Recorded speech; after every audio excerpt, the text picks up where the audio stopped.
Hey guys, Jamie with SavorySaver. I share gluten-free recipes, tips, tricks, and resources to make your gluten-free lifestyle easier. And today, we're gonna make some homemade applesauce. Fall is here, so let's get into the season. This is an easy recipe.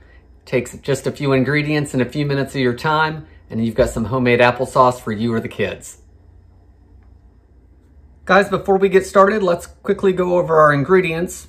Since we're making applesauce, of course, we have apples. Now, these apples, as you can see, have a few spots on them. Tara was able to get them at a farmer's market for a discount, and they may not look very pretty for eating, but they're perfect for applesauce. We'll cut off those couple spots and use the rest of it. And then this one looks a little better, but Tara had one and there's hardly any taste. So we're gonna mix them with some flavorful ones, and that'll balance everything out and put these to use. So we've got about 2 pounds of apples here. You can use anywhere between 1.5 pounds to 2 pounds of apples in this recipe. We also have 1/3 cup of sugar. If your apples aren't as sweet, then add a little more sugar. If they're too sweet, you can dial it back a little bit, whatever you want to do for sweetness. We're gonna use 1/2 cup of regular tap water. We like cinnamon, so I'm gonna put about 1/4 teaspoon or so of cinnamon in the applesauce. And then I don't have any lemons, so I'm gonna use this bottled stuff that I'm sure most people hate, but I'm just gonna put like 1/2 teaspoon in. And what that'll do is it'll balance out the sweetness of the apples, but it's not gonna make it taste like lemon. Totally optional, you don't need to use that, just like you don't need to use the cinnamon if you don't like it. So we're gonna start by peeling, coring, and cutting these apples into chunks. So I'm gonna do that, and I will be right back.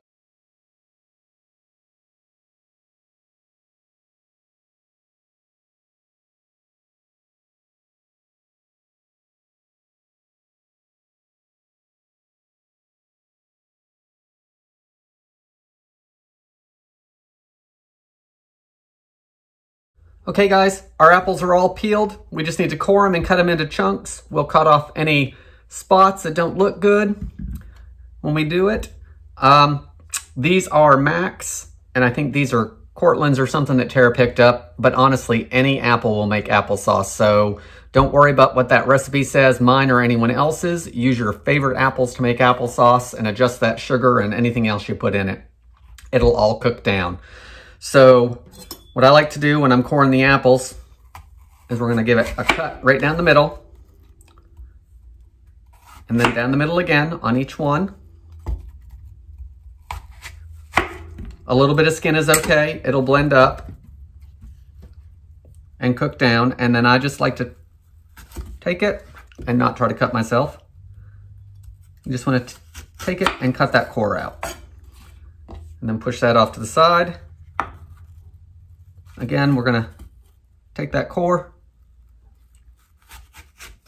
and just cut it out, leaving as much of the regular part of the apple as we can.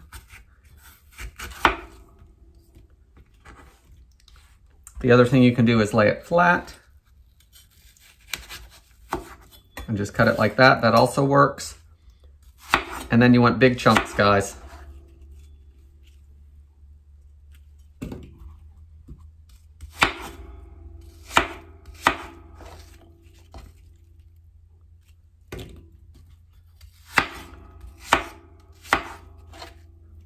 So let's do that with the rest of the apples and get them into the pot over here, and we'll move to the next step.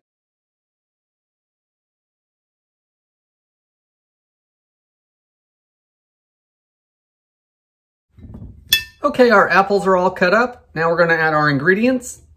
We got our 1/3 cup sugar, sprinkle of cinnamon,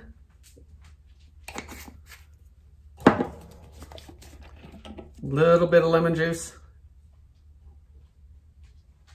like 1/2 teaspoon.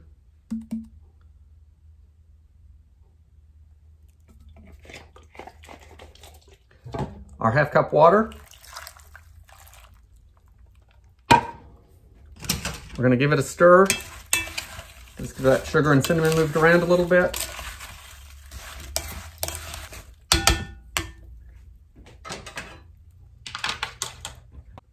Now we're going to move it to the stove I'm gonna put a lid on it. I'm gonna turn the burner onto high. I'm gonna bring it to a boil, then reduce it down to a simmer and let it cook for 8 to 10 minutes until the apples are soft. And then we'll come back and we'll sauce the rest of it up. So we'll see in just a couple minutes.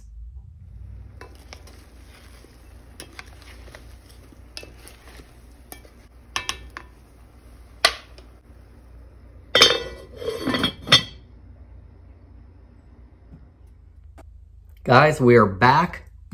Our apples have been cooking for about 8 minutes or so. They're nice and steaming hot. Now we don't need to drain these. We're gonna use that water to make the sauce that was in there. And I'm using an Immersion Blender. I think this is the easiest way. You wanna make sure you use a pot that's not gonna scratch up. The blades should not touch the bottom, but just to be safe, make sure you're not using your non-stick stuff for this. If you are, grab the potato masher and then mash it until it's as chunky or as smooth as you like. So let's get this blended up.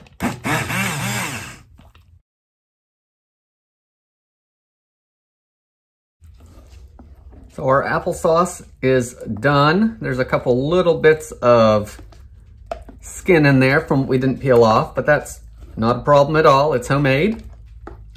So let's pour it into our dish.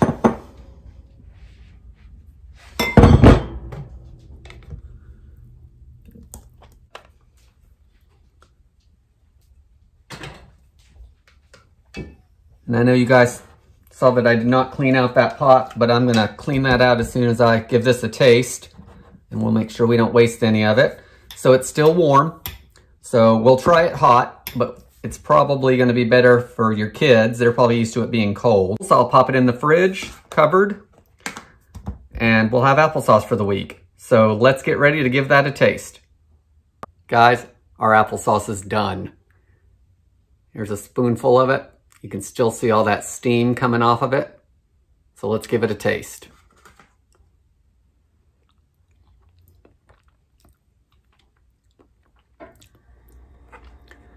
Guys, it's still a little warm once that cools off. It's got a great taste. It's sweet enough from that sugar we added. It's got a hint of cinnamon, but it's not cinnamon forward. So use a little bit of cinnamon or don't use a little bit of cinnamon, whichever you like. Guys, I hope you like this recipe. Go ahead and make some applesauce this year with those extra apples that you have. Like I said, cost-wise, it's about the same as what you'll buy in the store, but you get to control the amount of sugar, the amount of cinnamon in it, what kind of apples are being used. So you can use the freshest that you want, or you can use the ones with spots on it that aren't gonna get eaten by the kids. I hope you liked this video. If you did, please like and subscribe below for my next video. Thanks for watching, and I'll see you on the next one.